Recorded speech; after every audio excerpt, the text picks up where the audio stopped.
As She's often skimming. happens She's skimming. with a lot of research paper we cover, actually, I have to like do a fair bit of digging to see how many languages there are. I'm not kidding you. Yeah. It's like, I feel like it's every time we have something, I'm like, I have to go like dig really deep in the supplementary. You gotta like control F. Darling. Let's see you try, Ben. Yeah, fair enough.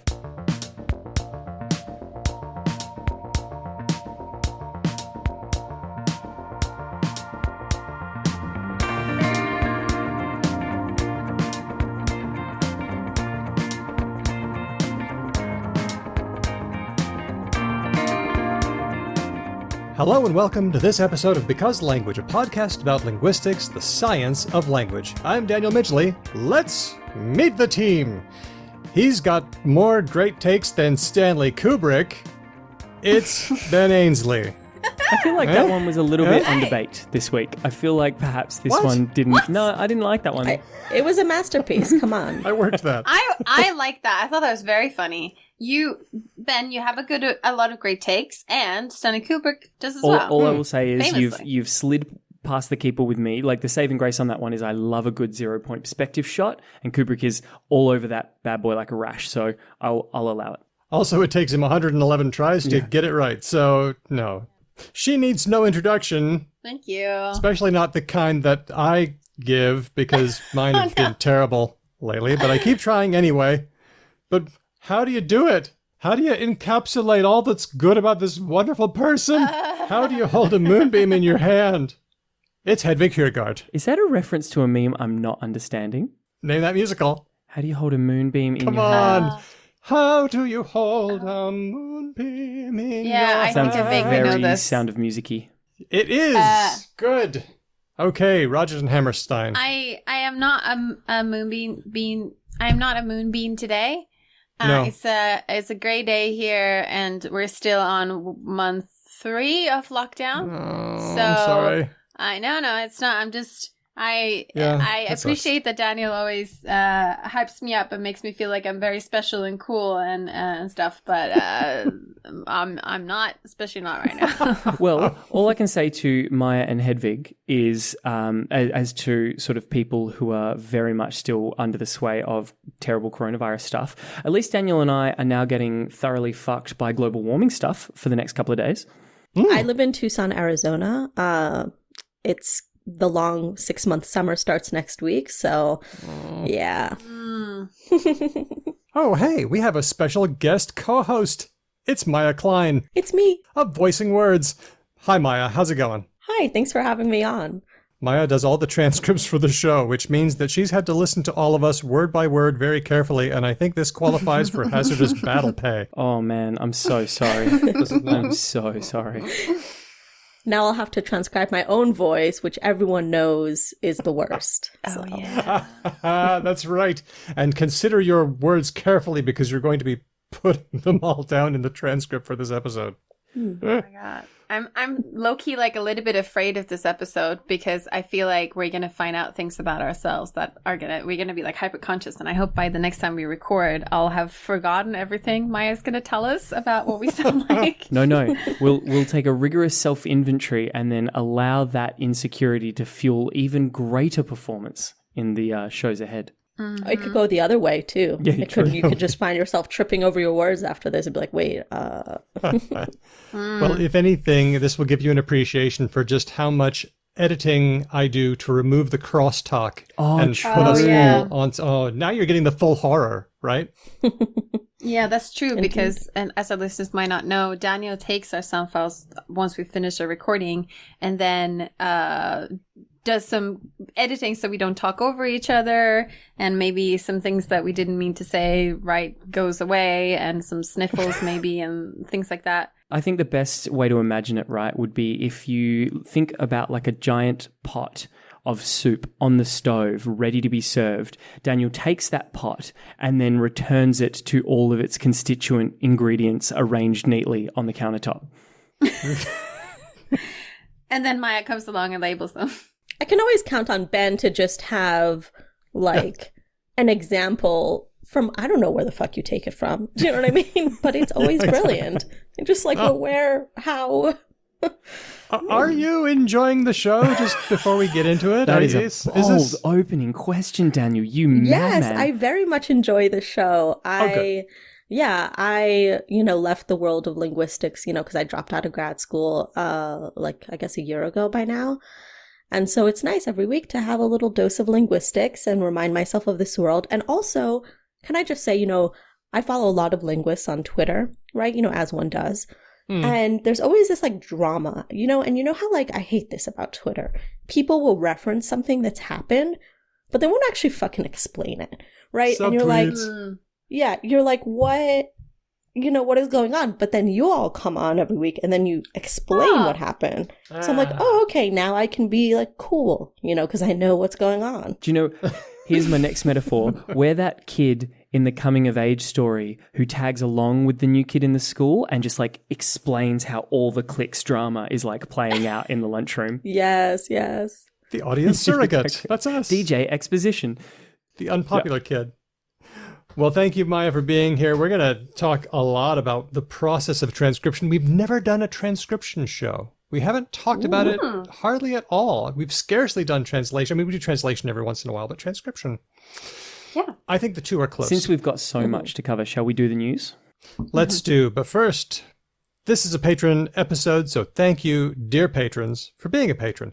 We've got a special live show coming up, and you're invited. It's part of Lingfest 21. It's our It's All Semantics live show. I am collecting great debates in semantics that we are going to have to solve with the help of our live audience. So all patrons, regardless of level, will be invited, and you will help us sort some of this shit out.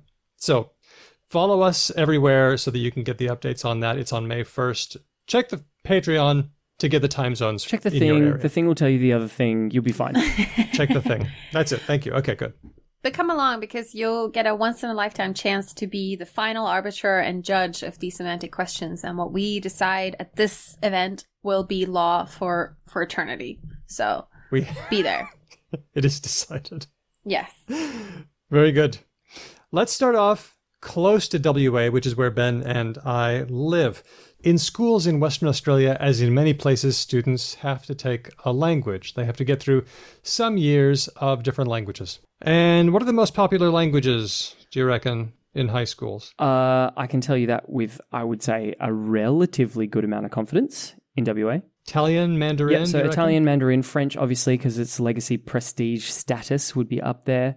There'd be a fair bit of Indonesian, though that might have fallen away now, I think, from just sort of regional sort of relevancy. And then the stuff that you would expect to be in pretty big numbers is actually surprisingly absent. So there's very little Vietnamese, despite us having a massive Vietnamese migratory population. Yeah, that's weird.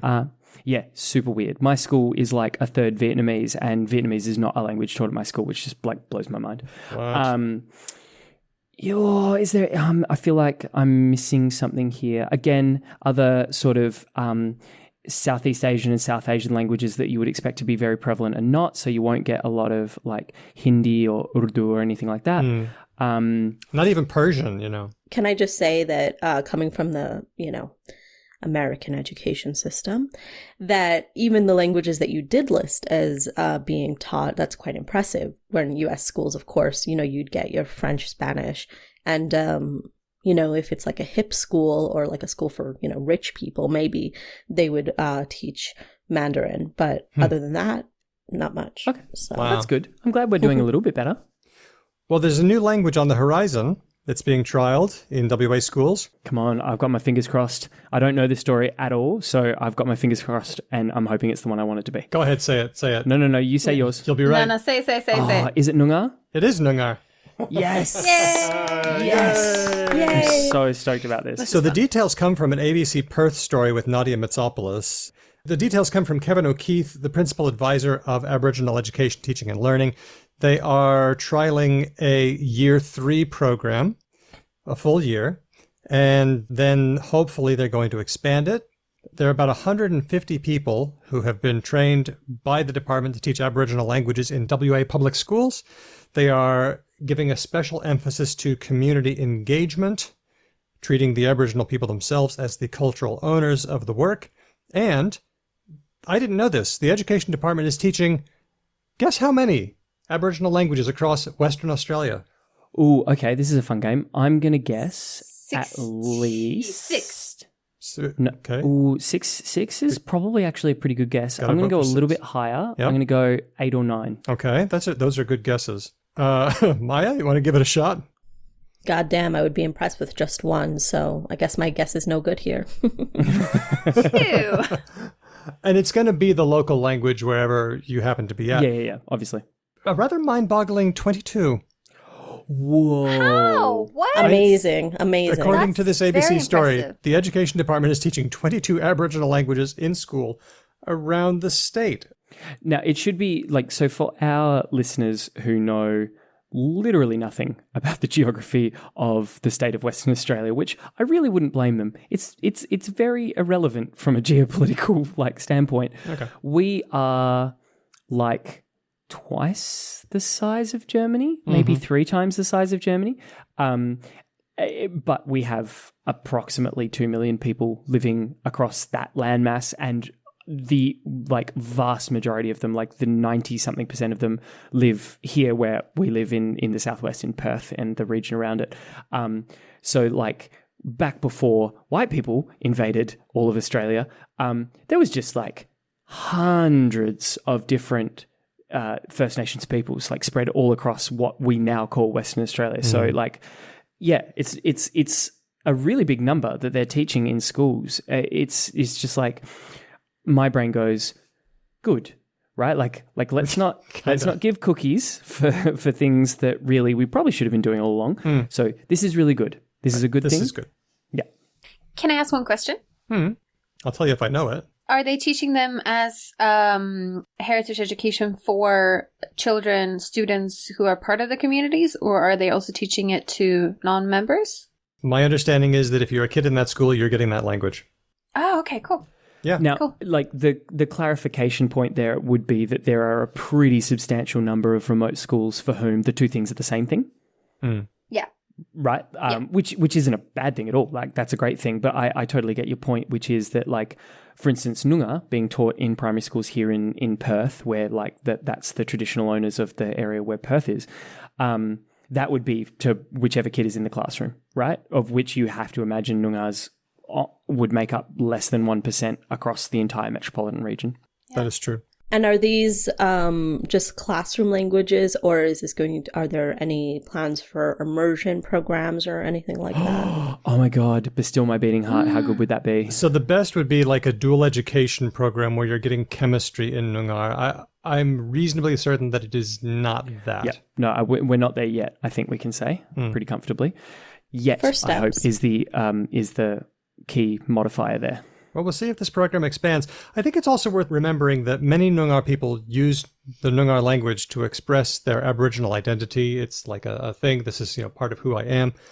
But we've also talked to other Aboriginal people, for example, Gladys Collard, who say, well, I don't really use Noongar to do that. I do that through Aboriginal English. And so this is a complicated thing. It also involves issues of language ownership and community engagement. But I think Noongar has a lot of fans. A lot of Noongar people are really ready for this to be open sourced, to be taught to non-Noongar people. And so I think this is very encouraging. This is just the best news. Wow. I'm really worried, though, that you've started with, like, the real pick-me-up, and from here we are just tumbling downhill. And now a story about babies. Oh, okay. Yes. Good. We're good. There is an international research consortium called the Multi Baby Lab. Wait, what are they? Oh, no, I said it wrong. Are they called Multi Baby Lab? No. I really hope they're called Multi-Baby Lab, because that sounds I think awesome. they are. No, they're called Many Babies Consortium. The Many Babies Consortium. I'll take that This from the sounds top. like So like many a thing babies. from like Boss Baby. So many babies. The Loads of Babies Consortium.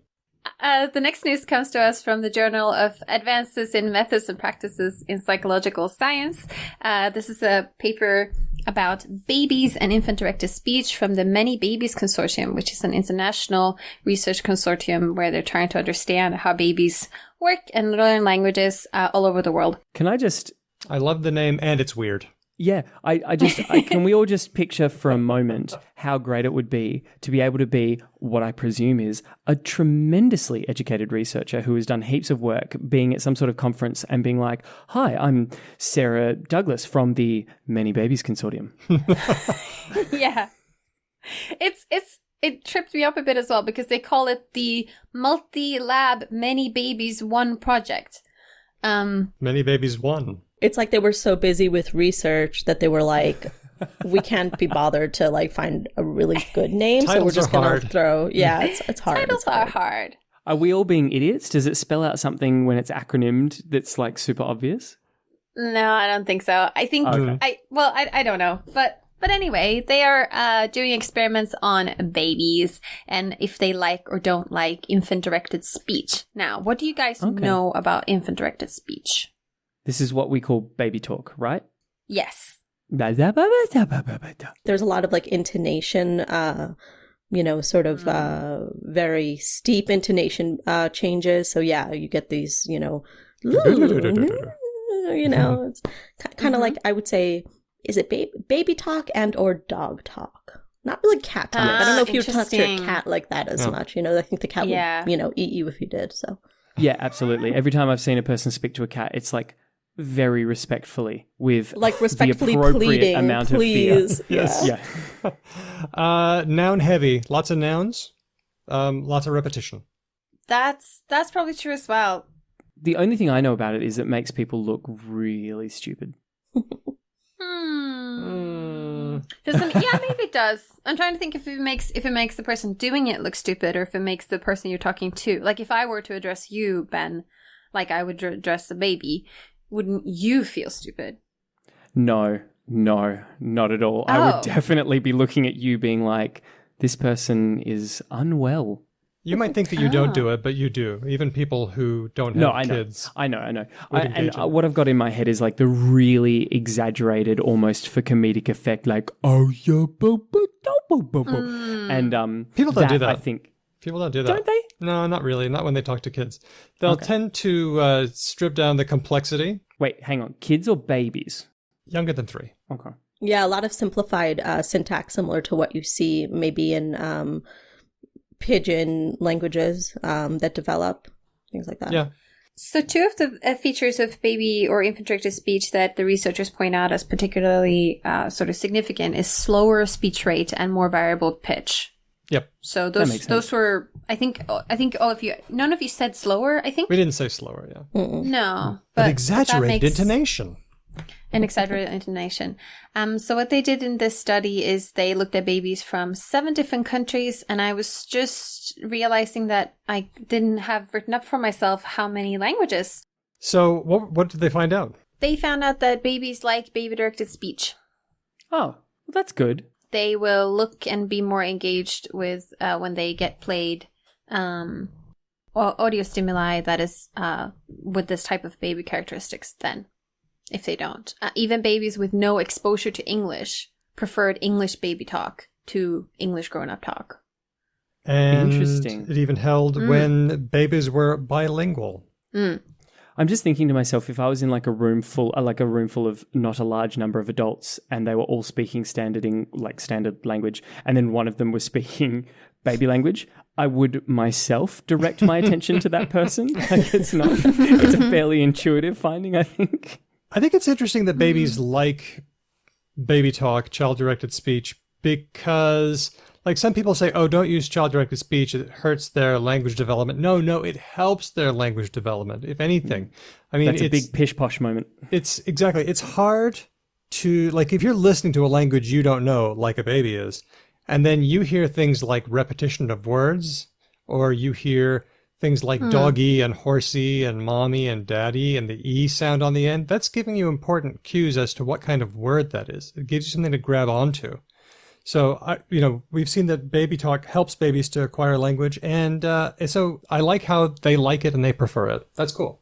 I agree. And I know that there is that sort of ideology maybe that baby talk is in some way inferior, in some way hurts development. But I also kind of like have this, caution, like cynicism about me, where I'm thinking, some people might take a study like this as proof that, you have to speak to your child a certain amount of time per day, like those kinds of, we know incorrect kind of studies about, the amount of words that babies, get and stuff. That's right. And things like that. And so, that's why I kind of like had a pause when I read this study, especially because, there are some cultures where there's a lot less child-directed speech because there's a lot less sort of direct interaction between a parent and a child that's acceptable, especially among like mixed company. Yeah. And I think, some people might think like, oh, there needs to be an intervention there. And in fact, when I was Googling this to try to find an example of a culture where child-directed speech is like not as big of a thing as it is in other cultures that we may be familiar with, the first result that I got was a study about an intervention done in Senegal, where they tried to get people, specifically mothers, right, to increase their child-directed speech. So it's this kind of like implication, no, they have to do it like us. So that's a cynicism in me. I'll always find it somewhere. No, I appreciate it. I think that's a really good point. Thank you, Maya. Yeah, I've spent some time in Samoa, and in Samoa, you don't really talk to children until they're sort of conscious and sentient and able to say intelligent things. But I've heard people frame it similarly there, that like this is a bad thing, but also the child minding is also a lot of times done by other children who are older. So they're getting input. Yeah, so they're getting input. And interestingly, I don't know, I really want someone to try this, but like maybe the way a 6-year-old speaks, 6-year-olds tend to have, higher pitched. They probably have simpler syntax. They probably repeat nouns a lot, right? They probably, their talk is probably like adult infant directed speech to anyone. That's so around interesting. them. Yeah. I have a 6-year-old and I can 100% confirm everything you've just said. Yeah. So if the smaller children are being minded by children, say age 6 to 12, then maybe they're actually getting quite similar input. It's just they're not getting it from adults. And again, I think we've talked about this on the show before, but like children develop differently individually within the same culture, and between cultures they can develop somewhat differently. But generally, everyone by age 3 or 4 forms sentences and is able to interact with the world around them. And if that happens, it doesn't need to happen at exactly the same stages of development for everyone. Well said. That's right. The word gap nonsense is nonsense, and it is often used, dare I say, weaponized against lower income people, blaming their parents for not talking to kids, which is not true, when in fact what we really need to do is ensure economic security for those communities. Good. Thank you. Appreciate that. Next story. This one's about Google Scholar. There's some work from Cristòfol Rovira, Lluís Codina, and Carles Lopezosa from the Universitat Pompeu Fabra out of Barcelona. We've covered some work out of that institution before. They do good work. This is published in the journal Future Internet. They took a look at papers that were in Google Scholar, and these were non-English papers. They examined 45,000 scholarly documents, both in English and not, just to see what was happening to the non-English papers. Were they getting promoted equally? Was the secret sauce in Google helping those papers float to the top? Or were they getting buried? Any guesses? I mean, it's got to be buried. I don't do much like higher order PhD level Hedvig Quigod like research, but is not English kind of like the unofficial academic language now? Is that wrong of me to assume that? No, it's not wrong of you to assume that. The only things that could possibly hold out against it is German and French, and to maybe a certain degree Spanish. There are some places in France that I know of where you can't write a PhD thesis in English unless you fulfill certain criteria. Hashtag that's so French. So French. Which like a lot of French academics don't like, because they recognize that most of their fields use English as the academic language. So yes, there's currently a debate going on that I'm hoping we could maybe discuss in further depth at some point about which we sort of talked about a bit last episode, actually, which is if we should become more accepting in academic writing of non-native speaker English. Yeah, learner English. Heck yeah. Because Bring it on. we're more than you guys, and we make some quote unquote mistakes, and we do things a bit differently, and like quirky. maybe that's fine. Yeah. Okay, so here's the result. They found, this is the money quote, a huge chunk of the papers they looked at have, quote, more than 1,000 citations and appear in Google Scholar.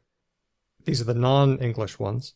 In the same positions as documents in English with only dozens of citations. Therefore, it can be argued that Google Scholar discriminates non-English language documents in searches with multilingual results. Yep, it looks like Google Scholar is burying non-English results. Is it because they can't index whatever metadata the way they expect, or something like that? Ooh, could be. That would be a good explanation. But they could if they just had, multilingual metadating capacity, which they could, they could do that. Yeah, it shouldn't be If that only hard. they had. If anyone's got the technology to like make that happen, it would have to be Google, right? Yeah. Yeah. That's exactly it. I mean, in an ideal world, Google would, instead of making non-English papers less accessible, they would harness the power of its translation engines and float those to the top, particularly if they've got a lot of citations connecting to them. Yeah. Like, one of the really bizarre ironies here is like the thing that single-handedly cemented Google as the king of search all the way back in the 90s was the PageRank algorithm that Page and Brin came up with, right? Which was Here it is. specifically based on the hierarchy of citations like you have just sort of quoted in this study. And yet when they've come like full circle, right? Like they've rounded the Horn of Africa, they've gone all the way around the world, they're back to like doing academic journal type search indexing, and they're not using PageRank anymore. Yeah, wow, Yeah. Or they are. They specifically are, because one could argue, given what you just said, Ben, that they're specifically putting into the algorithm to prefer English results over non-English results. And that's why we're getting this, right? Like that it's not necessarily something that they're not putting in, but it's something that they actually did deliberately put in. Also, can I please make a Suez Canal joke because you said the Horn of Africa? Yes. It's a little late, but I mean, like, there's no, it's never too late. I'm ready. The Suez Canal was blocked, so they went. And the Horn of Africa wasn't even a good joke. I just No. That was good. And mostly I love a good shame joke where like you bring it in and you're just like, that joke was okay, but here's how it could have been better. This is. I was just gonna say, Google does these sort of philanthropic projects somewhat, where they, for example, have projects to try and increase corpora in small languages. I know some people who are working on that for Google, and these are nice sort of. I think Google sees them as maybe like charitable, nice projects that. I'm also like Maya, maybe like I am a bit more of the cynical persuasion. So when I see them doing nice things like that, I imagine that it has something to do with tax rebate or just looking good rather than maybe a genuine interest. Because, for example, things like this. So this news piece that Daniel found is written in Spanish, as far as I can tell. Correct? Catalan. No, hang on. Catalan. Ah, even better. My apologies, everyone. It's written in Catalan. And like Catalan, Spanish, French, there's a lot of these academic papers aren't in. I'm sorry, Noongar is not a very big language. They're not in Noongar. They're not in small languages. They're in quite big languages. Google Translate does these languages just fine. Not like doing this properly is just, it is within their reach, and they're not doing it. And I don't really understand why, when they try to seem nice in this place in other regards.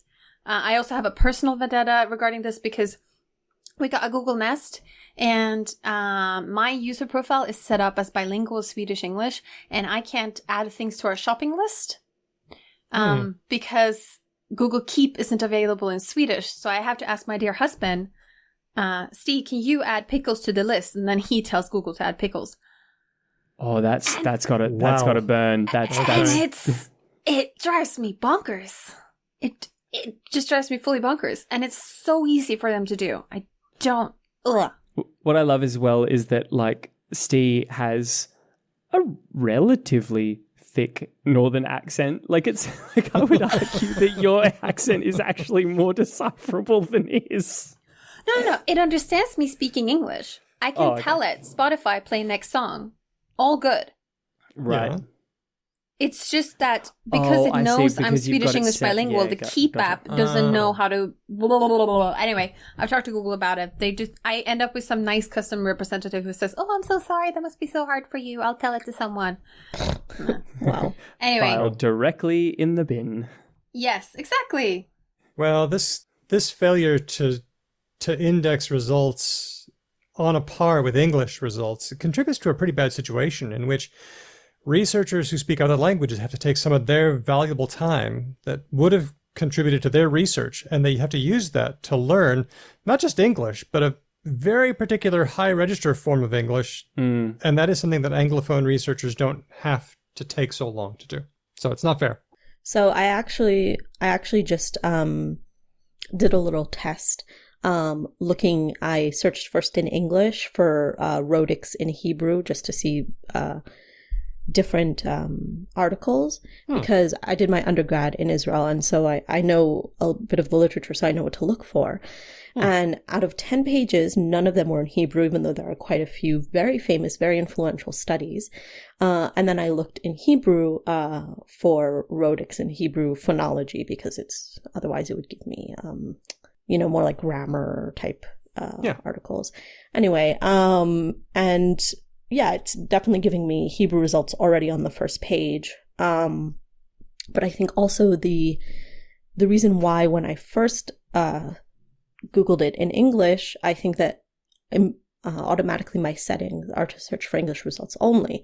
And then when I Google it in Hebrew, it gives me on the top of the page tip, search for English results only. And it's like, bro, I Googled it in Hebrew. Why do you think I want English results? Like, you're wrong. I'm using a whole other script here, dude. Yeah. Right? Like I did, Alt-Shift. I changed my keyboard. That's a lot. Okay, that's commitment. Yeah. Now I'm going to have to change it back. Well, while we're on the translation beat, this got some attention in the Hindi-speaking world. It appears that if you type in unworried and you try to translate that into Hindi, you get avivahit, which actually means unmarried. And I guess the reason why this caught my attention, caught a lot of people's attention, it makes the same mistake in Kannada and in Marathi and also Urdu. And I just thought that I would throw that in because our listeners are varied in age, and so I thought I would capture a bit of that boomer humor sort of vibe. Well, I'm actually wondering if there is a slightly sort of more contemporary feminist angle to it now as well, in the sense that, like, in India with its sort of like burgeoning middle class, maybe there is like a non-trivial portion of the female population who are like, husband, no thank you. I hope you're right. If it was just Hindi, I would say, I wonder if it's like maybe the words come from a similar, maybe the etymology is similar or something like that. That's making, but it's other languages too, so I don't know. I was also going to blame that there might have been a particular book or movie subtitles or Wikipedia that they were using where these words were co-occurring in a certain way. They might have used, because Google partially runs on parallel texts, right? Yep. So if they used a particular book where that translator had, for reasons to do with that book, had translated these two words in that way, maybe it makes sense. Maybe there's some sort of story or narrative in which this translation makes sense. We know that translation doesn't need to be like one-to-one, right? Dear listeners, if you have any experience with these languages, we would welcome your input. Tell us what insight you have.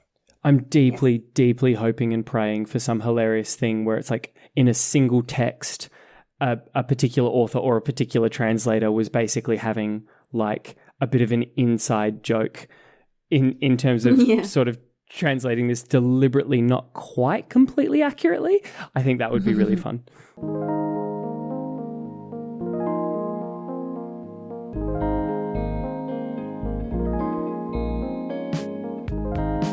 We are here with our transcriptionist, Maya Klein of Voicing Words. Maya, thanks for hanging out with us.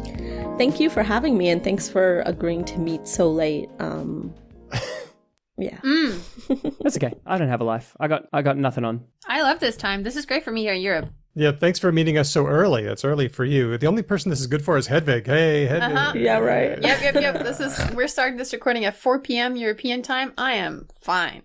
We'll get you back with a wraparound at 3 a.m. Anyway. Oh, God. Well, we put the call out to our Discord friends. So let's just get started here. I was wondering, what is the process of transcribing an episode of a podcast like ours like? And this comes from Kevin Mike. I'm curious, does she start with a machine transcription and clean it, or does she just go word by word? So what goes on? Take us in. Yeah, so that's a really good question. So I start with the easiest part, and that's I download the sound file and I put it through my automatic transcriptor called otter.ai. I used to use sonics.ai, but otter.ai is cheaper and it's the same quality, which is, in my opinion, not that great, but you work with what you have. When you say not that great, what does that mean? Does that mean like one word out of every 20 is wrong, or every 10, or... So here's the thing. If you were using otter.ai to transcribe just you talking, just one person, it would actually be very, very good. The most things that it gets wrong actually is like punctuation, which is, easy enough to change, and then, putting paragraph breaks and things like that.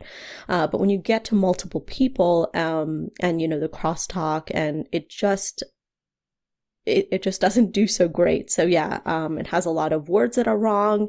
And then of course, like the whole punctuation, sometimes it thinks that you're starting a sentence in the middle of your actual sentence and things like that. So it's really interesting.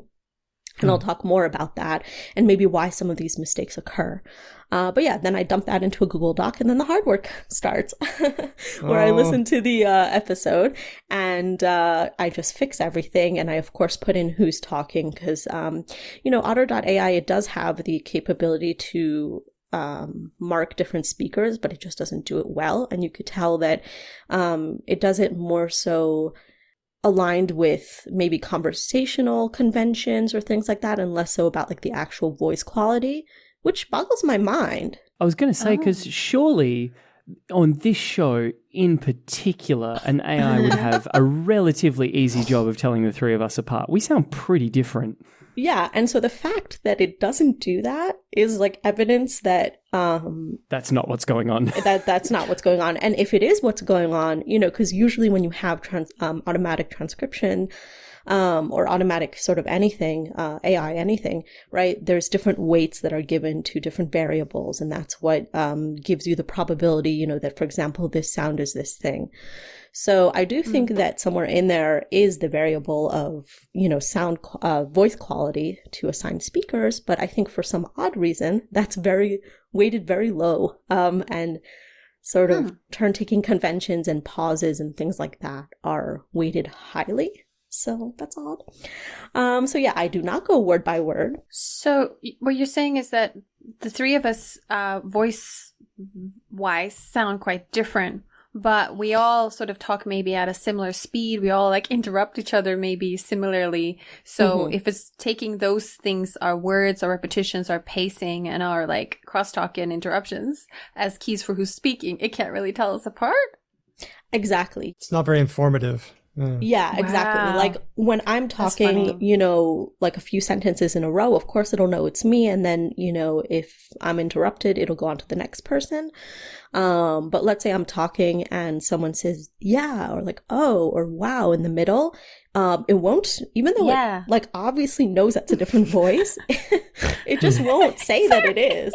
So it's like, whatever, Okay, cool. I feel like, I don't know about the two of you, but I would dearly love to see some, just some choice chunks of like uncleaned output with just like say me talking, but then clearly the text sort of suggesting that I am really just being my own personal hype man. Like I'll just be talking and then just kind of say, wow, great point, Ben. Yeah, I know.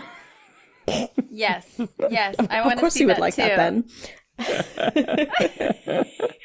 I can provide some examples. I'm working on episode 24 next week. So by the time this comes up in the show notes, I can put down some examples. Oh, that'd be so good. Oh, that'd be so cool. can't Yeah, wait. yeah, yeah. What kind of mistakes have you noticed that it's making, and do you have any idea why? So one mistake that it makes very, very consistently is ben. Anytime you say ben, you're actually saying then, except when you're saying then and then you're saying ben. What? So, yeah. Now, at first, when I first came across this, it was, let's see, I actually have notes for this. Who said it first? When it was interesting. I love yes. this. Okay. So at first it was Daniel saying Ben and it was transcribing it to then. So I had, a hypothesis for that. But then I realized it was just doing it for everyone, including Ben himself. So, it is what it is. And there's a few reasons for this. One is that B and the are actually quite similar sounds in that, they're both voiced. They have similar places of articulation. B, you use both of your lips to make. The, you use your tongue in between your teeth to make, right? Yeah. But perceptually, they're quite similar. And so in American English, right? So in English in general, you have B and then you have P.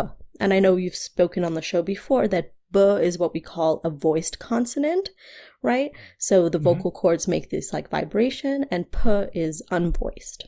Okay. So, but in American English, what happens is that we aspirate P so much, the unvoiced part, and I have a pop filter on my microphone, so that might not come through, that when we pronounce B, the voiced version, it's actually unvoiced. There's actually no voicing at all in that consonant.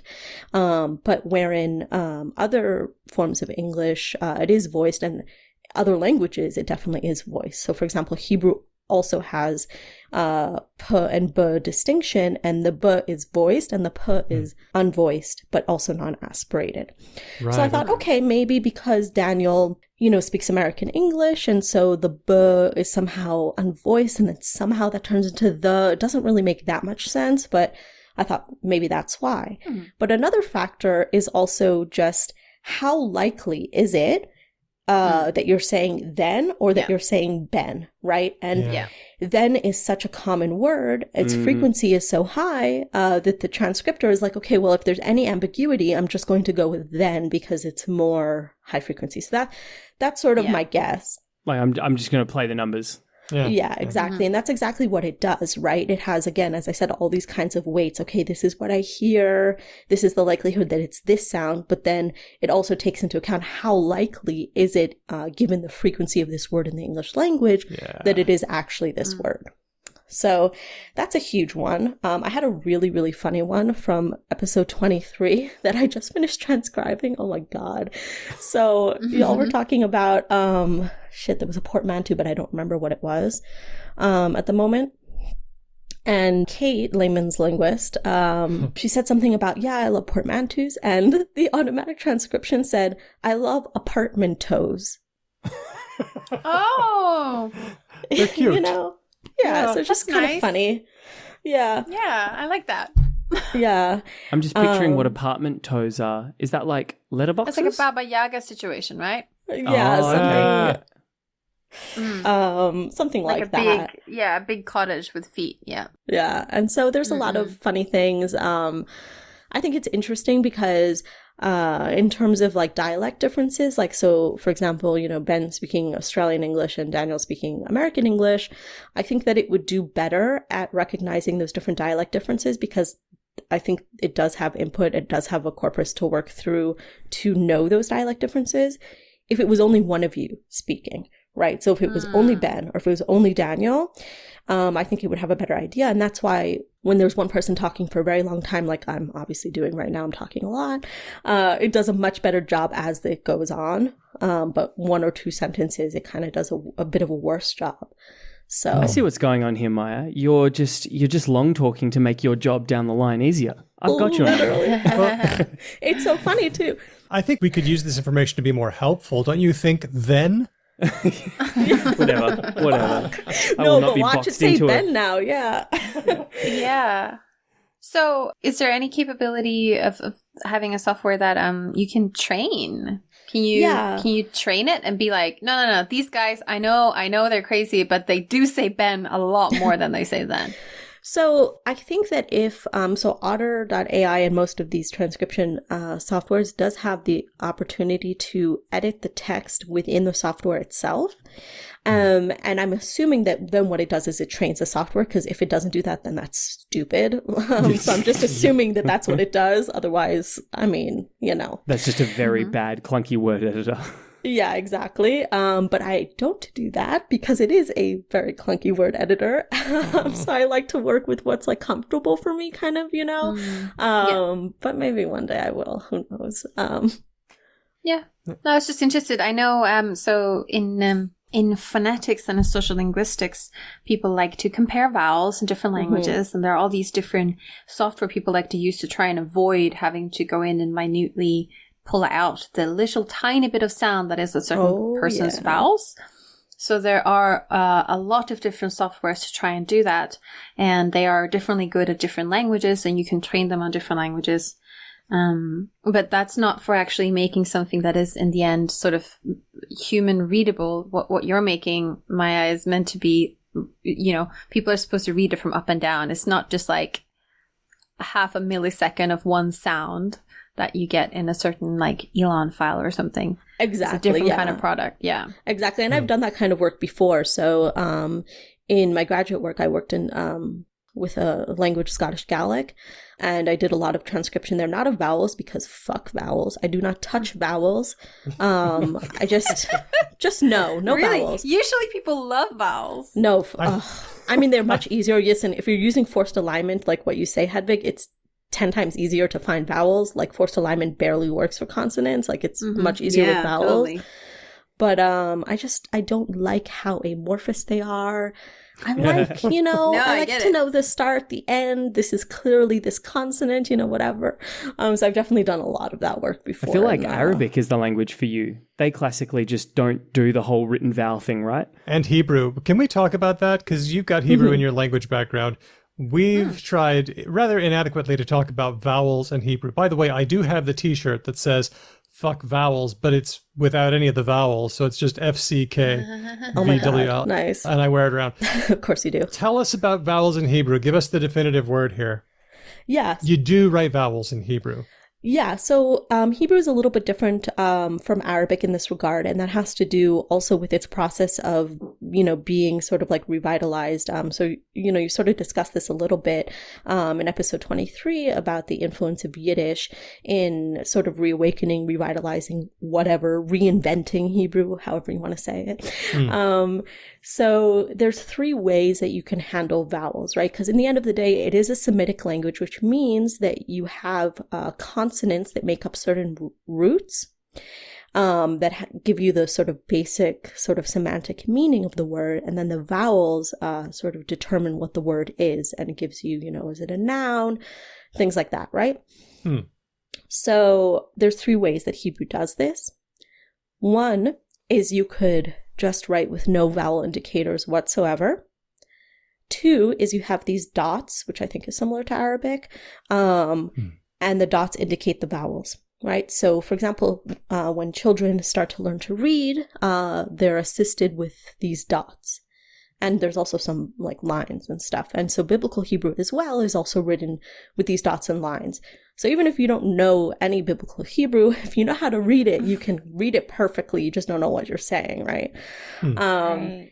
And then there's a little kind of intermediary way that you can do it. And that is there are these consonants in Hebrew that really nowadays are vowels.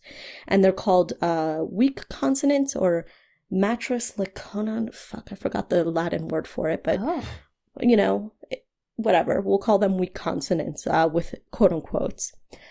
And those are the consonants aleph, which used to make a glottal stop, but now is just nothing, or ah. Hey, which makes the h sound, but at the end of the word it just makes ah. And then you have vav, which could make a v sound, but also makes a w sound, right? Or so it could also make o or u. And you have y, which is yod. So you spoke about yod dropping in episode 23. I was actually very surprised because he kept saying yod dropping. And at first I was like, Daniel, at first I thought, Daniel, you're saying that weird. But then Hedvig also said it. And I thought, no, I'm just saying it weird because I know that it's yod. But like, no. I think all linguists say yod dropping. That's how I've heard it, but it's not right. No, it is right if that's how, people use it, but I was just confused because I had never heard it in English before. But anyway, so you could make heavy use of those kind of weak consonants to, represent vowels. And in fact, when you look at Yiddish, which I don't know much about Yiddish, but this I do know. So, as we said in episode 23, Yiddish is a Germanic language, but it's written using Hebrew script, right? And the way you can tell the difference between Yiddish and Hebrew written is that Yiddish uses those weak consonants for everything. So there's like vowels all over the place kind of written, and that's just not how Hebrew looks. It looks weird, and so it's not Hebrew, it's Yiddish. So that's basically what's going on there. It does make a little bit more use of vowel writing in the script than I think Arabic does, especially for children and stuff like that, or new learners to Hebrew. But yeah. Awesome. Thank you for taking us through them. What's the transparency otherwise in the writing when it comes to consonants? Is it generally, is it decent that one consonant letter is usually pronounced roughly the same way? Yeah, it is more or less. Again, it's a little bit less regular than Arabic, I would say. And one of the main reasons for that is just language change, right? So there used to be, and especially in biblical Hebrew, this was very productive change that would happen, would be certain consonants that in the beginning of a word, they would make a stop sound. So like k in the beginning of the word, and then ch in the middle of the word. Okay. Yeah, okay. Or the middle of a syllable, actually, beginning or middle of a syllable. And there are still some, letters where that is, or sounds where that does happen, and there are some that aren't. And as Hebrew continues to sort of develop, we're losing that distinction more and more. So of course, the Hebrew Academy is, going crazy about this and says only correct Hebrew. You must, whatever, be very vigilant about this, but it's like bullshit. Sorry, Academy of Hebrew. So that's one where it can be complicated. Or for example, we have letters that used to stand for different sounds, but now those sound distinctions have been collapsed. So we used to have a distinction between ch and h. Wow. And only sort of older speakers of maybe Yemenite Jews or Iraqi Jews sort of maybe still have that distinction, but it's very much on the decline. Okay. Interesting. Cool. Thank you for that. That's terrific. Mm-hmm. Let me just go to the next question. This one's from Pharaoh Cat, and this is going to open up to a larger question. Pharaoh Cat says, how do you deal with things like tone and non-word things like or or well? And she says, like well and well have different feels, but is that really an accurate transcription if you just use lots of e's to stretch it out? Would you use multiple e's for if it was long and short? I guess the question here, which is what I want to tie it to, what's the balance here between playing it straight down the line and just getting the words? Yeah. And changing it up a little bit to get the feel? Yeah, so that's a really good question. And that's something that I sort of struggle with. And I would love, listeners or consumers of the show's input, especially for this, because, there's a few different ways that people use the transcription, right? People who are deaf or hard of hearing need the transcription in order to enjoy the show, and that's the primary way of enjoying it, right? And if I knew that that was the way that the majority of people use the transcript, I would say, okay, it's really important to get down those kinds of meanings, those interesting conversational things that are happening when you go, well, as opposed to well, right? Confused noise. Yeah, exactly. And other people use it just to kind of search for something that they're looking for, things like that. So when I do transcribe, number one is when there's repetitions or false starts, I tend to take out a lot of that unless I find that there's some sort of meaning behind it. So for example, if Ben is starting a sentence and he goes, you know what, I really think that this is blah, blah, blah, right? Maybe that false start isn't very useful. I'll just take it out. But if he says, you know what, you're the worst, or something like that, right? Yeah. Like, okay, that has some meaning now. You know what I mean? Maybe I'll keep that in, right? I'm so glad my conviction makes it through. That's really interesting. Yeah, There are so many choices you have to make. Yeah. Yeah, and there are choices, and also it's kind of there's a lot of conventions, right, to convey that kind of meaning that change all the time, right? So, like for example, using the what is it called? The little wavy thing. It's called a tilde, maybe. Yeah. Tilde, yeah. Yeah. So using a little tilde around words can mean, like, God, I don't even know. Well, I know what it means. because I do go through and I just go through and make sure it's how I want it to be. And I add a lot of tildes, but when I add a tilde, it means I'm doing a bit. I see. I'm doing a bit here. I'm commenting as somebody else, maybe a little sarcastically. Yeah, and see, so that's a meaning with tildes that's actually, I don't have that meaning with that. I wouldn't know that. For me, tildes are like a kind of, like, let's say I'm saying to my friend, I want to get fancy tonight, and I put the fancy in between tildes, Yeah. That's how I use it, like, whatever, That's good. Yeah, so, right, so then you have this issue of like, okay, whose meaning then gets put into that transcription to convey this kind of meaning? And so it's an interesting thing, especially Ben, uses a lot of voices, and sometimes I don't really know why or what the voice is trying to convey.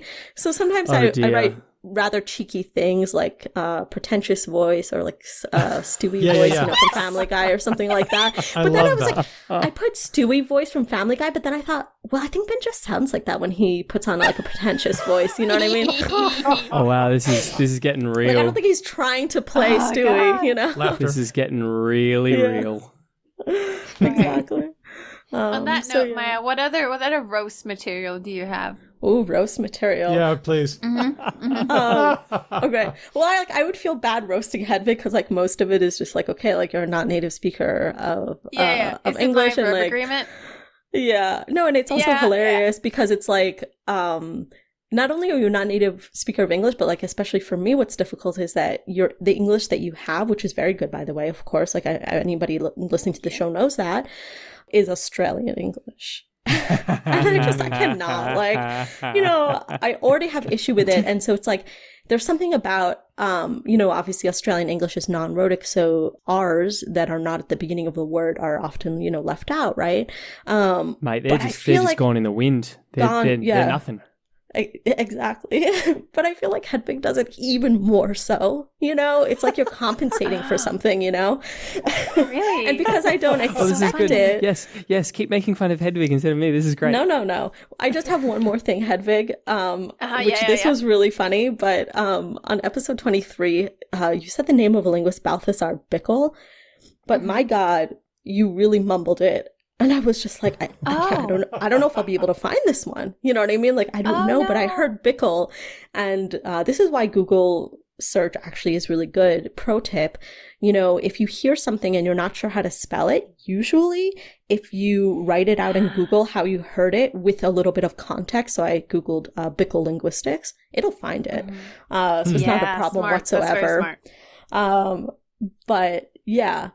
That's so funny though that you think that I sound Australian because so my before moving to Australia, I think most people thought I sounded American, and compared to my partner who's British, I definitely sound not British unless I speak to him for a longer amount of time. But I am very glad. I miss Australia greatly, and I'm glad if I sound Australian. If my English is sort of Australian for the rest of my life, I'll be happy and proud. Yeah, it's like you took a part of it with you. I think you missed the key point. Like you're overcompensating. You're more Australian than I am. Ben, I don't know if that's possible. Yeah, you're pretty Australian. Okay. Oh, Maya, you say that. Come to Armidale. Get on Ben again. Ben, yeah. Can we talk about Ben's vocabulary? Like, listen, I thought I had a very big vocabulary, but why do I learn a new word every single episode? It's true. Like, you're making me feel bad about myself. You know what I mean? Oh no, He I does don't not like want- this. No, turn it back to someone else. No. Well, it's actually funny. I was thinking about how I could, try to make things easier for myself. I thought, well, maybe I could, sort of do my own kind of like, AI, algorithm to see, to try to get like the statistics of like, given the start of a sentence, who's most likely to say it, Of course, I don't do any kind of coding, so I couldn't do that. So badly for me. Oh, this is so much fun. So with Daniel, it's always like, okay, on to the next one. Yeah. Okay, Traffic moving on. directors. Or, and with Hedwig, it's like, wait, what? Which Hedwig I relate to so hard as somebody who, so I'm bilingual in English and Hebrew, but then I moved to Israel, for a lot of time. And I was like kind of the person who like didn't understand a lot of like, sayings and things like that. So I was always like constantly being like, wait, what? And then when I moved back to the States, I had also missed out on a lot of like idioms and stuff. So I'm also like, wait, what? Like, what does that mean? So I relate. And then Ben, of course, is like, can I just, Oh, interesting. things like that. Yeah. So. Interjections. Exactly, Interruptions, interjections, actually. yeah. Let's honestly. Well, you haven't roasted Daniel yet, more Oh, than yeah, what do I saying do? that What do he's I the do? traffic director. Well, you just, I don't know. Gosh, it's like, what now? I have to find a bad thing to say so that it, to balance it out. But How do you roast like America's favorite linguist dad? Oh, what? yeah, I don't know. You just keep things going along. You're just like, okay, cool. Like sometimes like you could tell it's like, Ben or Hedwig have been saying something and you're just like you can't be bothered. You're just like, okay, moving on. Like I do go quiet. There'll be a long quiet from me. Ben Hedwig, Ben Hedwig, Ben Hedwig. And then Daniel says, let's move on to our next. Yeah. I have noticed that. We are the children. He is the dad. There is no disputing this dynamic. Yes. This is why I love you. But yeah, where were we in? Speaking of moving along. Oh, I've got one. Go ahead. Seeing as we're just like really just laying it all on the table, who makes you roll your eyes the most? I don't know if I roll my eyes. A lot of the things you come say, now. Ben, I'm just like, Yes. I don't understand because there's just like a lot of, I suppose, see, this is the thing is like, is it Ben or is it Australian? Do you know what I mean? Like, right?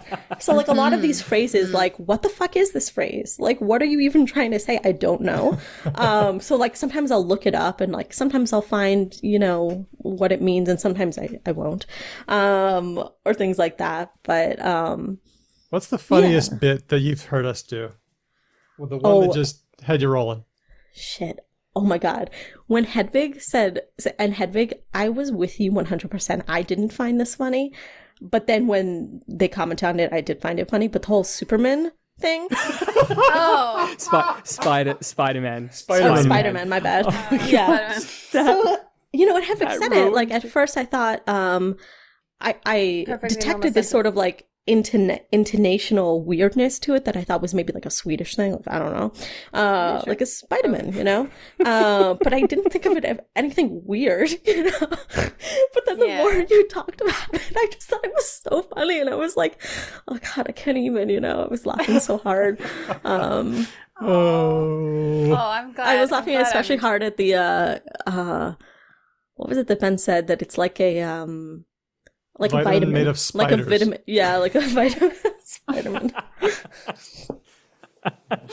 Sorry, you're just taking me back there now. Yeah. And it really was just, Wait, what? wow. Yeah. It should feel good, though, to know that you have brought that much joy to so many people. Because if you made Maya lose it, who you have to imagine, as far as like being inoculated against all of our shit, like no one would have a better guard, surely.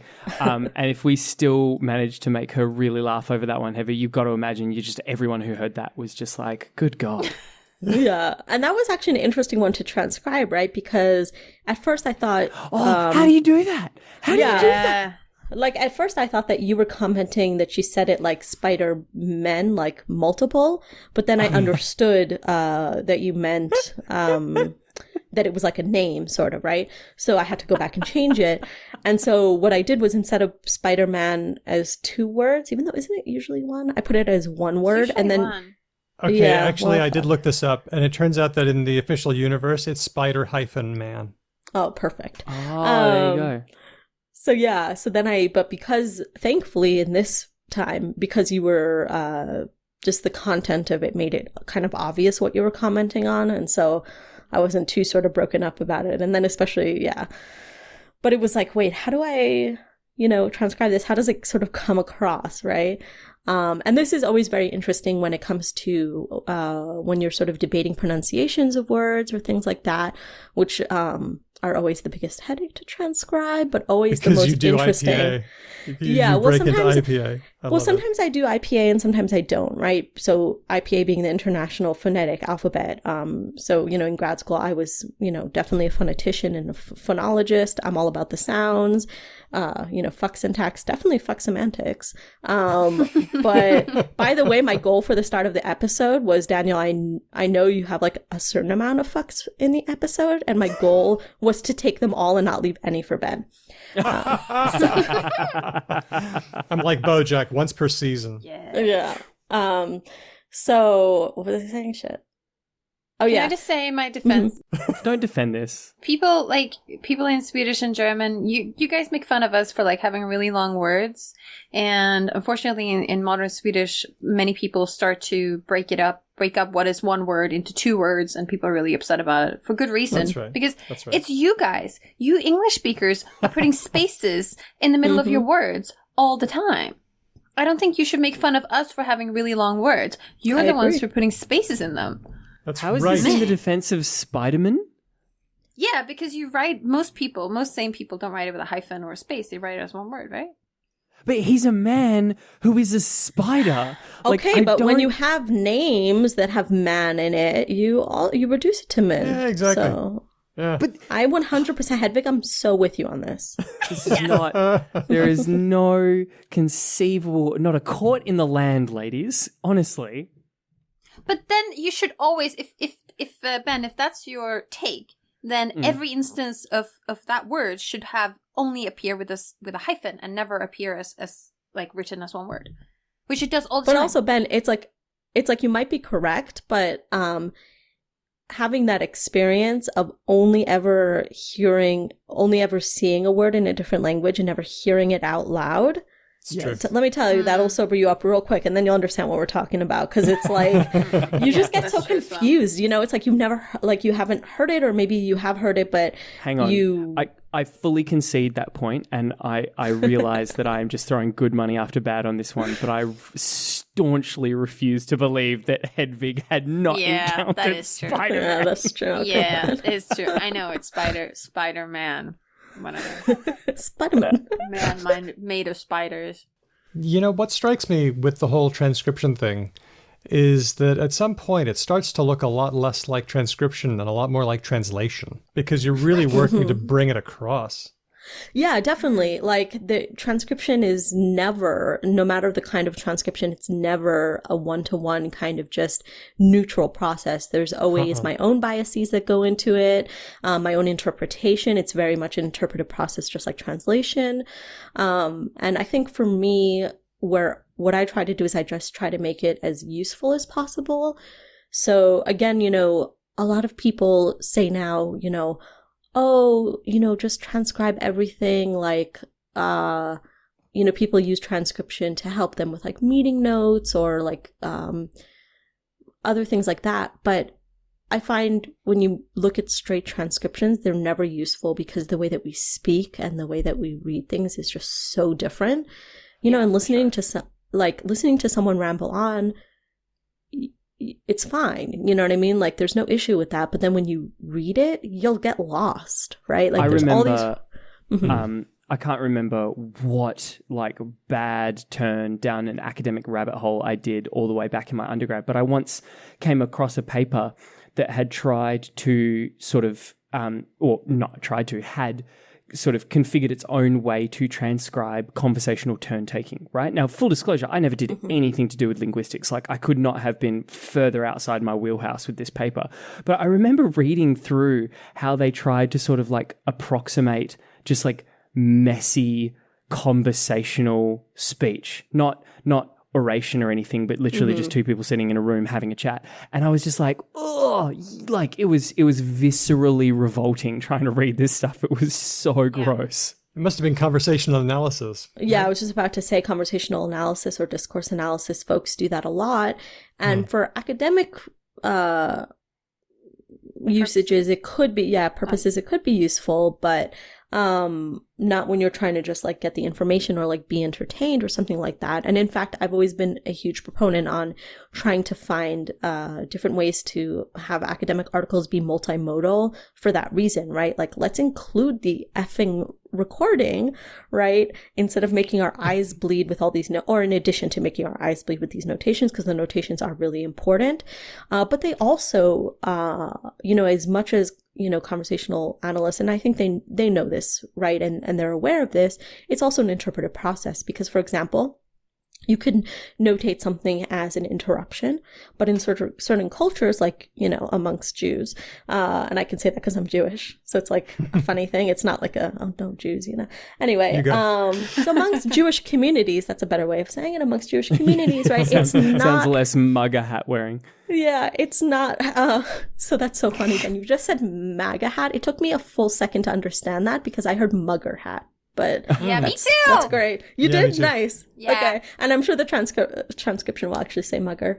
But yeah, so amongst certain Jewish communities, right, that's not an interruption. It's like you're kind of bouncing off of each other. It's you're reinforcing what the person said, right? And by naming it interruption, right, that word does have a connotation to it. So, you have to make all these kinds of decisions, and the way that I sort of approach these transcriptions is I want them to be as useful as possible. So if any, enjoyers of the show have any sort of insights as to how they use the transcriptions, what would be useful to them regarding the transcriptions, please let me know and I'll include that. That's super cool. Well, let me just say, Maya Klein, just on a personal note, I'm so glad that we found you to be able to do this, because I can't imagine that it's all smooth sailing. And I think one thing that I try, it's not like I'm doing the show for an audience of one, but I sometimes just think, I hope Maya's enjoying this. I do. And I'm also really glad that we sort of found each other. And I don't really do a lot of transcriptions for other people. I do mostly like copywriting, like marketing writing kind of stuff, because, that's where good money is at. But I like doing this because it's like, again, it's like I get my dose of linguistics in, and I get to kind of, think through these sort of issues with transcription and, use my brain in that way. And I really enjoy it. Excellent. Super cool. So thank you. When you learn how to do radio, often one of the tricks that is taught to you is put a little teddy or a toy or something across the table from you and speak to that imaginary creature as if you're trying to connect with like a single person. And so Maya can now be the mascot that all three of us keep in our heads as we are sort of like the ephemeral sort of Socratic or like the Platonic form of the audience member is now very corporeal and it's real and it's Maya. I just like that. in Tucson, just doop-a-doop-a-doo, typing out Ben's stupid fucking words. I like that. That's very nice, and I like that we got a chance to talk to you. And I actually have a plant in this office where I usually record, which doesn't have a name yet. So I could name it Maya. Nice. There we go. Nice. Yeah. I'm staring at a fish head across from me, weirdly enough. Oh. Let's move things on. I just wanted to fuck with the transcript.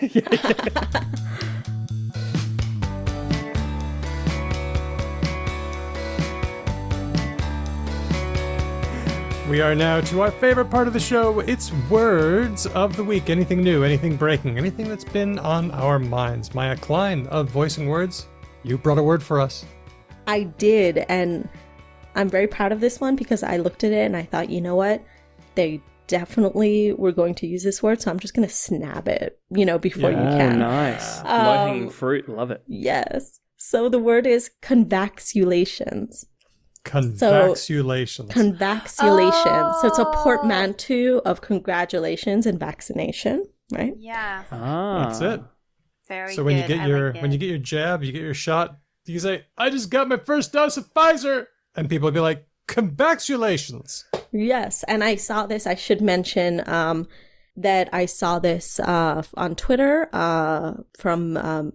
It was Gretchen, wasn't it? Yes, thank you so much. I was like, you're gonna have to edit this out because it's not I okay saw that I too. forgot her name. Fuck. So yeah, it's by Gretchen McCulloch of Because Internet. Right, that's the name of the book. And Yes. Lingthusiasm and all things linguistics. And Lingthusiasm. Yeah. Good Yes. buddy of ours.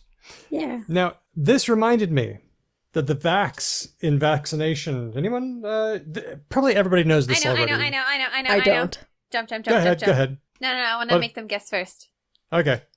What is the vax? Where does it come from? From vaccinations. Yes. Why is there a obviously- vax? So vaccine. Okay. Can you take that back? Is it because the original? Great stalling from Ben here. No. Excuse me. You gotta work it out, you know. Ben doesn't stall, he improvs. Yeah, that was definitely payback for like, why don't you hit Control F? So fair enough, I deserve that.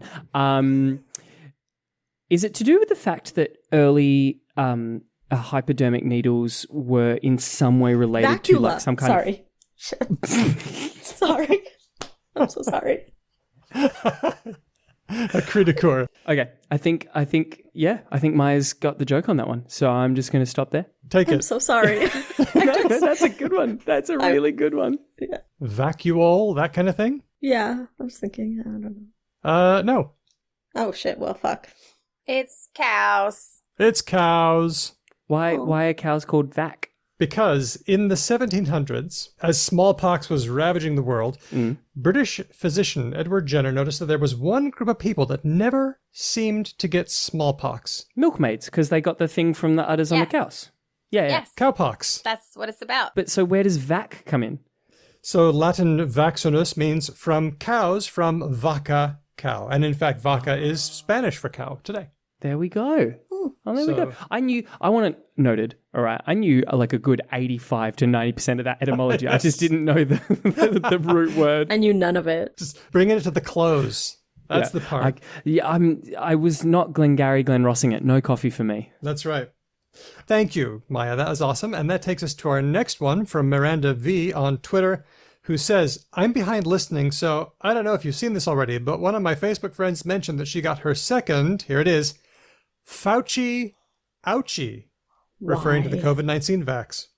Oh, Looked that's it up. fun. Isn't it Oh. cute? So you have to know who Fauci is, of course. Yes. It's Anthony Fauci, director of the U.S. National Institute of Allergy and Infectious Diseases. He's the chief medical advisor to the president. So Fauci ouchie. That's very cute, and I like it. I don't know if this is something anyone else is doing, and maybe Daniel will like this, but I'm currently trying to cut down on America. Yes. and the annoyance with which the fact that I understood what this meant without this being an elected official in any country I've ever lived in is I don't know why, but I'm currently on a bit of like I've culled my podcast feed to like I've removed a lot of American stuff, for example. And yet here we are. And yeah, well, I think if this is an Australian show, so Well, that's the thing. It used to, when we were on the radio as Talk the Talk, it really was an Australian show. And I was really mindful about that, even though there was only so much that you could avoid. Now, it's like, what are we? Are we worldwide? I guess if we're worldwide, then... I like the idea of still being Australian. I don't know about you guys, but I would like it to, if possible, be Australian. But no, I still think Fauci actually is a very fun word, and I felt bad that I brought this up. Ignore me. I liked it, and because a listener brought it to us, I thought, well, let's throw it in. Yeah. No, I mean, it's definitely. like finally we get one good thing, you know? It's like, just give it to us, Yeah, you know? Like, that's true. That finally, is true. like, you know? That is true. Meredith on Discord gives us our next one. Daniel, have you done clapback on the podcast? Oh no, this is another one. I ran into it for the first time in today's New York Times. I haven't researched it, but my guess is that it's about House Speaker Nancy Pelosi's derisive clapping at the former guy. Anyone remember when Trump gave a speech, and there's a gif of Nancy Pelosi very sarcastically clapping, dripping with acid. It was wonderful. I do remember that, but I know for sure that that's not where clapback comes from. Yeah. No, it's not. Exactly. Any guesses? Why would it be clapping? I can trace back to a certain point where I know this comes from, but then I have to assume it goes further back than that, and past that point, I can't tell you. This comes from a hip-hop song. Yes, it does. Yeah. So this is Ja Rule having a big old swing at Eminem and 50 Cent. Nice. Yep, the track is Clap Back by Ja Rule. But if I don't want to take anything away from Mr. Rule if he did come up with this term, but I kind of have to imagine this was a word in the Ave community that he has used in this song, and that's what put it into like common white usage. So I'm going to guess that it is African-American vernacular English from like quite a while ago. It is. Wow. I did it. Can you take it any further back than that, Daniel? Do you know like its etymology in Ave? Yeah, so it does come from the Ja Rule song, the word clap back, but I didn't want to stop there. I wanted to take it all the way back to clap. So what is the clapping? The clap is a gunshot. Ah. It's also syphilis, isn't it? Well, yes, but that was a little bit different. Again, separate, not related to this usage. So we've been talking about a clap of thunder since the 1300s, just any loud noise. Clapping our hands comes from around the 1590s, but then starting in the 1990s, we start seeing clapping like EPMD on the track Coming At Ya, liggity let the nines clap 'cause I'm back. So And not only that though, but I don't know. There's quite a few ims that you can leave in the translation. Sorry, Maya. including a line. I feel like Leave that in. somewhere in like the 19th or 20th century, I have read a phrase that was like the clap of the guns roar and that sort of thing. Yes. Definitely. Also, isn't clap also, so I don't think you have this in English, but in German and Swedish, or in German I know, for example, do you know what a baby clapping is? No. No? Okay. I'm really hoping it's like some creepy Rumpelstiltskin thing about babibies getting stolen. Is that what it is? I just watched The Witch. Stop it. Sort of. Oh, cool. So a klappen is like I really need gestural language, and this is an audio medium, but it's a what would you call it? What do you call the thing that a cat comes in through the house? A cat door? A cat door. Flap. Imagine that a flap. So baby clapping is a baby flap. It's where if you have had a child and you can't take care of that child for whatever reason, and you want to be anonymous, you can go to a place by a hospital and you can leave a baby. Whoa. There's like a baby. This thing actually exists? As far as I know. It's like a parcel drop for babies. Yeah, and they leave it, you leave it for, they don't go and pick up the baby right away. They wait, I think, 30 minutes or something in case the woman changes her mind. Wow. This is heavy. Gosh. Yeah. And that's a klappen, because it's a flap, it's a hatch.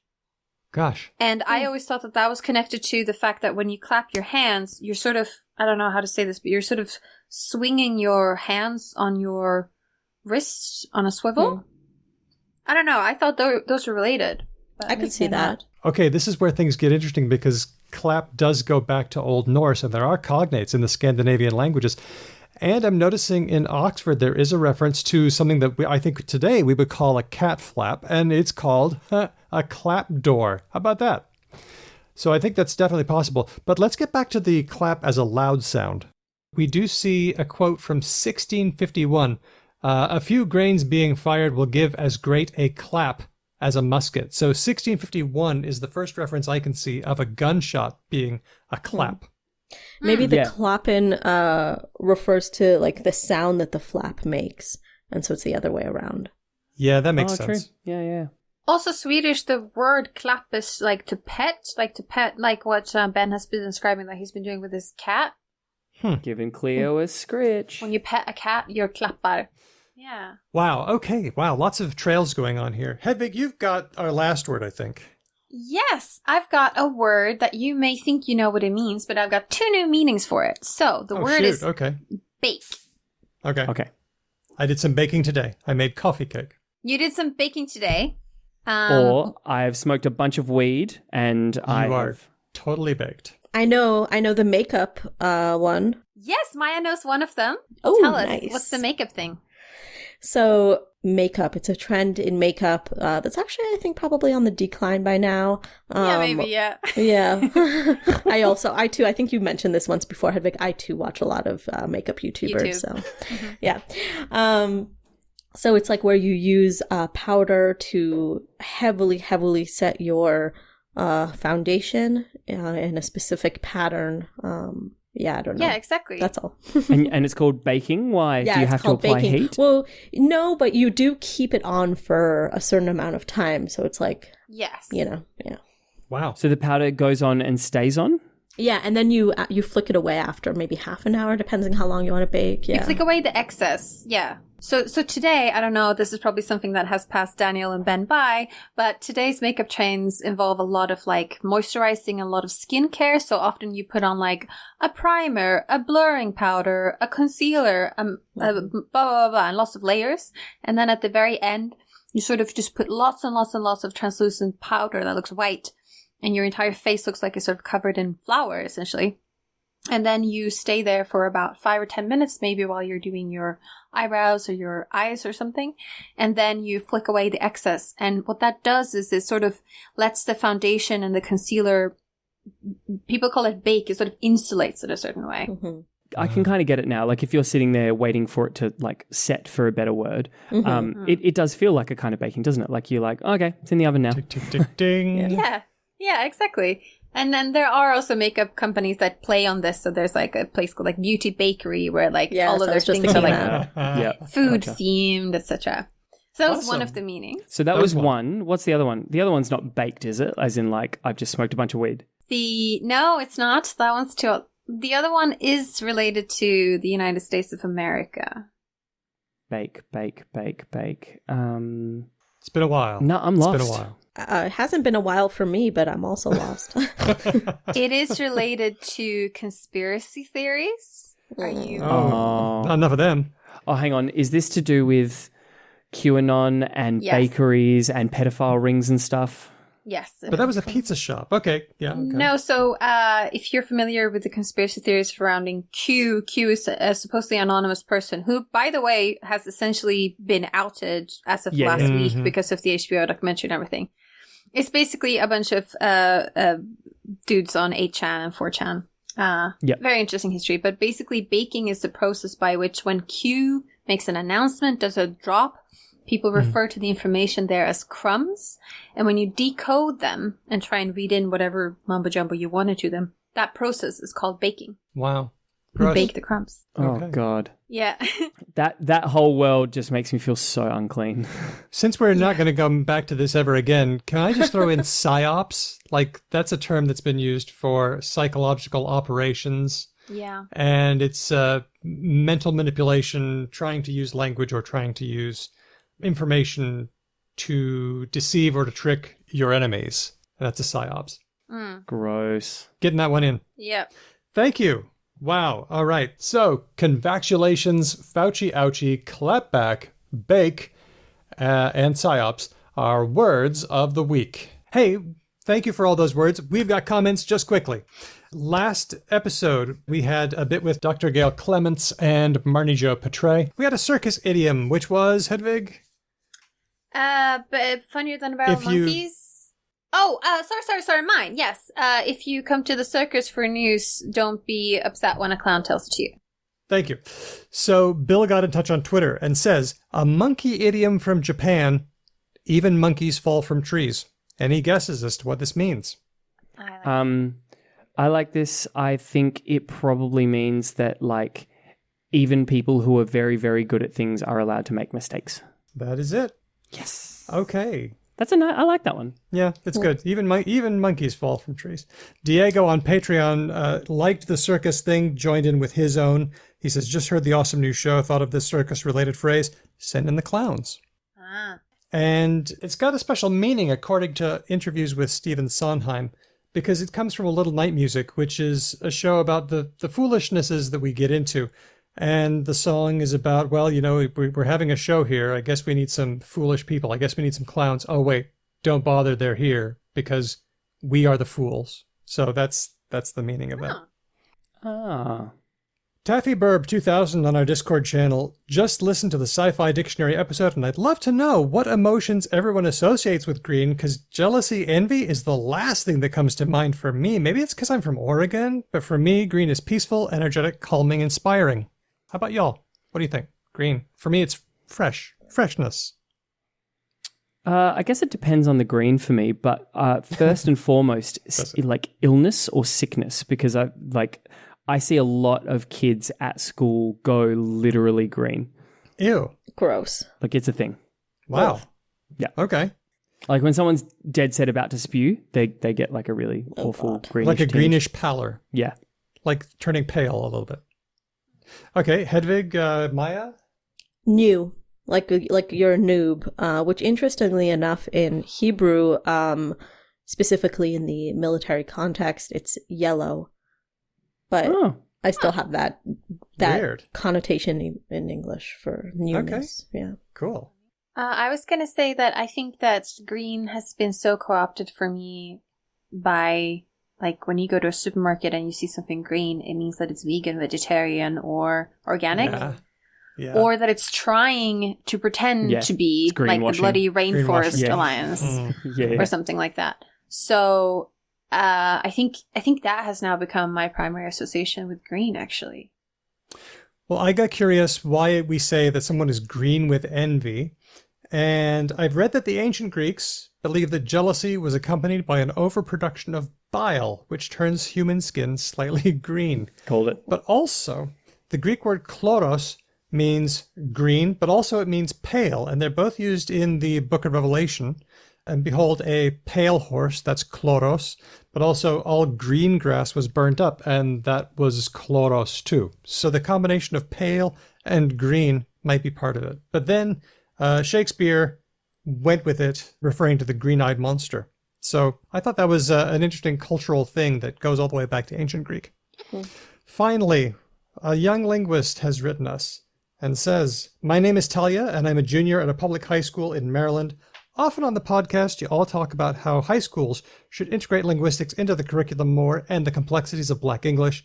Today we read, 'If Black English isn't a language, then tell me what is,' by James Baldwin, and I was so excited. I suppose I just wanted to let you guys know, because having the knowledge from the podcast really helped me understand the essay on a deeper level. I love the podcast so much. It's my favorite way to get my tildes linguistic fix. Yes. Can't wait for the next episode. I loved the episode on the Sci-Fi Dictionary. How about that? Woohoo!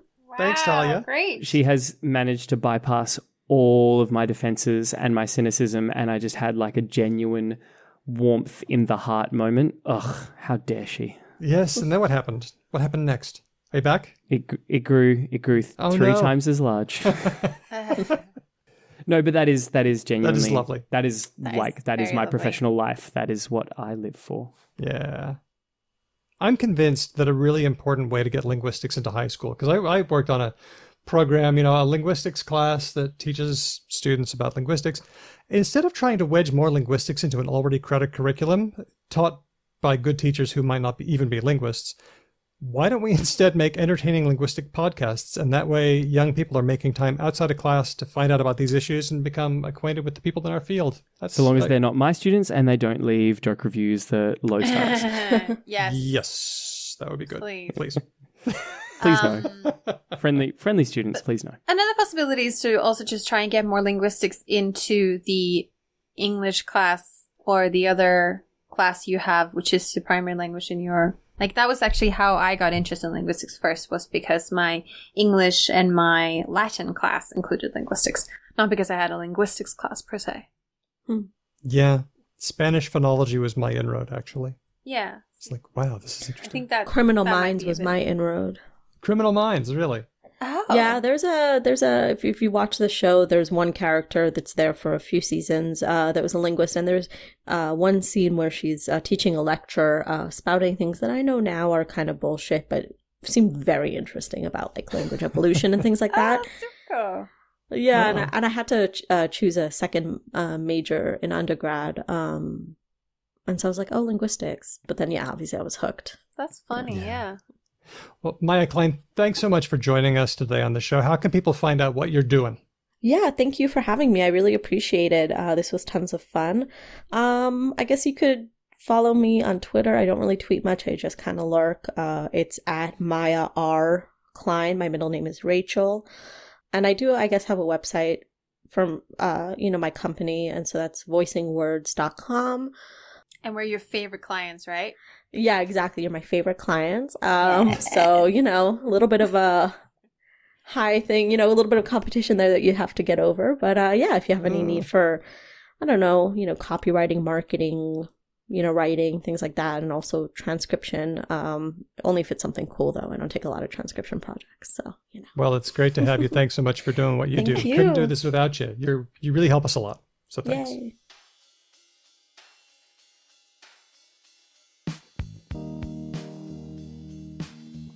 Speaking of leaving us 1-star reviews on iTunes Apple, if you're iTunes Apple? Apple's iTunes Store, Apple Store, iTunes, all of those words in one order. I'll start again.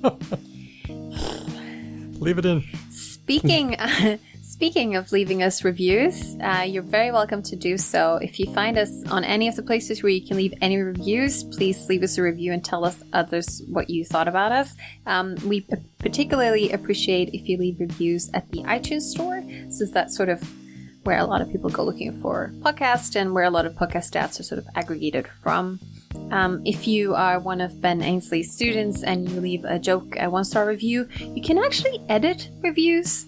So you could go and change that to more than 1 star. It doesn't have to be 5, but I'm just saying. I think we're going to have to let that one go. Yeah, that might be. That ship has sailed. Anyway, if you have any questions or comment or just want to say hi to us, you can always get in touch with us. We are Because Lang Pod everywhere. And by everywhere, I mean Facebook, Twitter, Instagram, Mastodon, Patreon, TikTok, and Clubhouse. And probably if you think of another social media platform and tell Daniel about it, he'll probably snatch it up there too.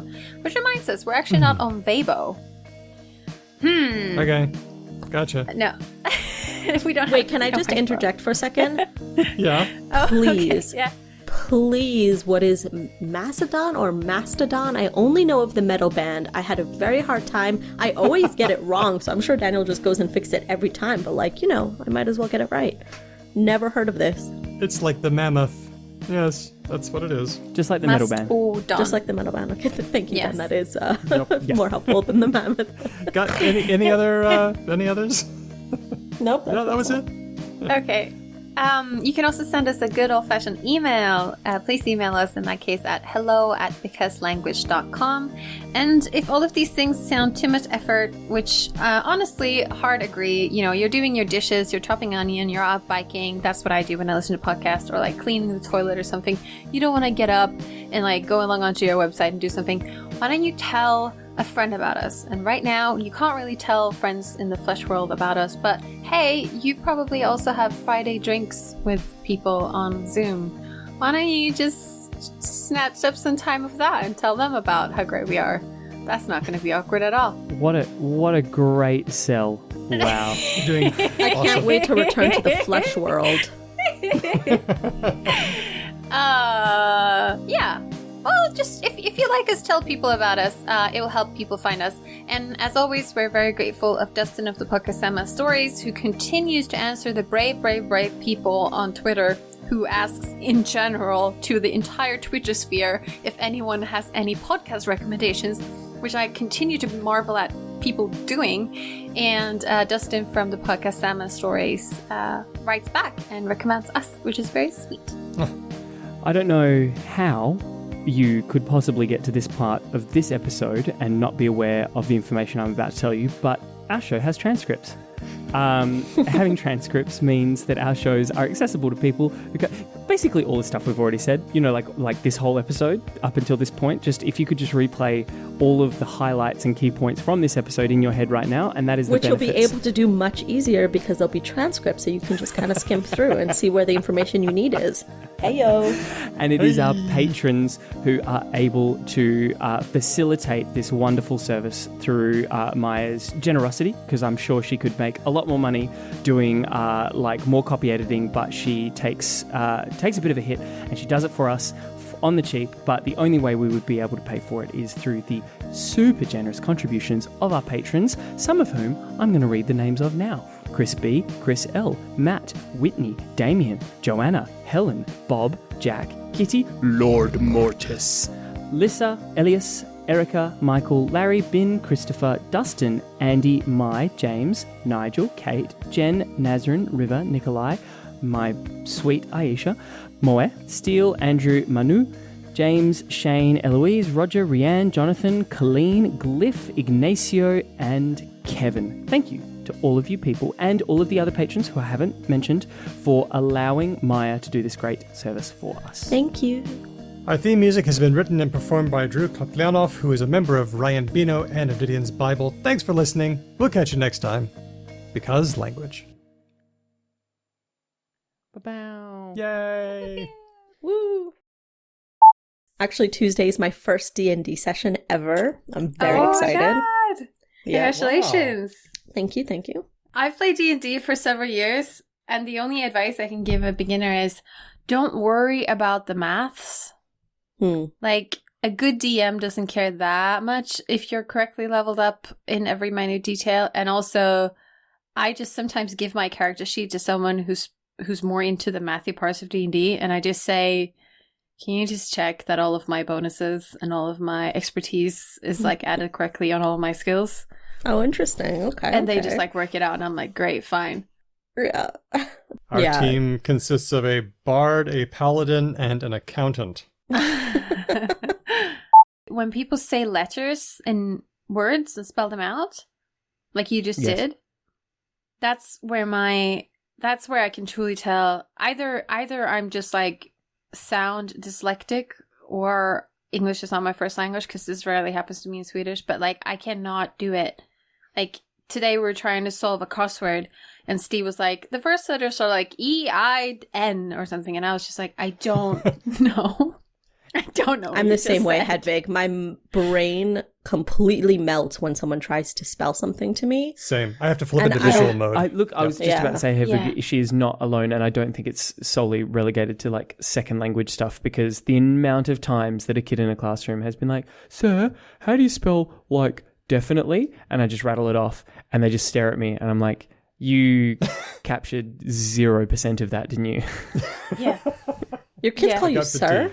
So here's a fun artifact of Australian culture that I'll just give to you for the freezies.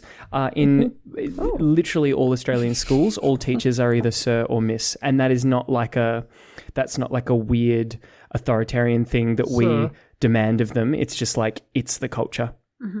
Wow. Yeah. It is. Yep. I was volunteering at a uni event where there were lots of high school students, and they were like asking for my help, and they were like, Miss, and I was just like looking behind me. I was like, I don't understand what's going on, until I understood that they were trying to get my attention.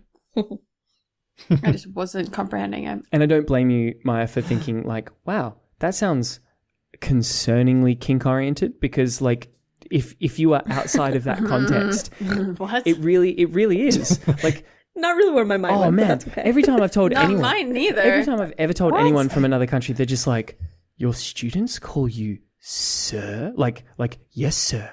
No, sir. And I'm just like, yeah. And they're like, but they're children. I'm like, yeah.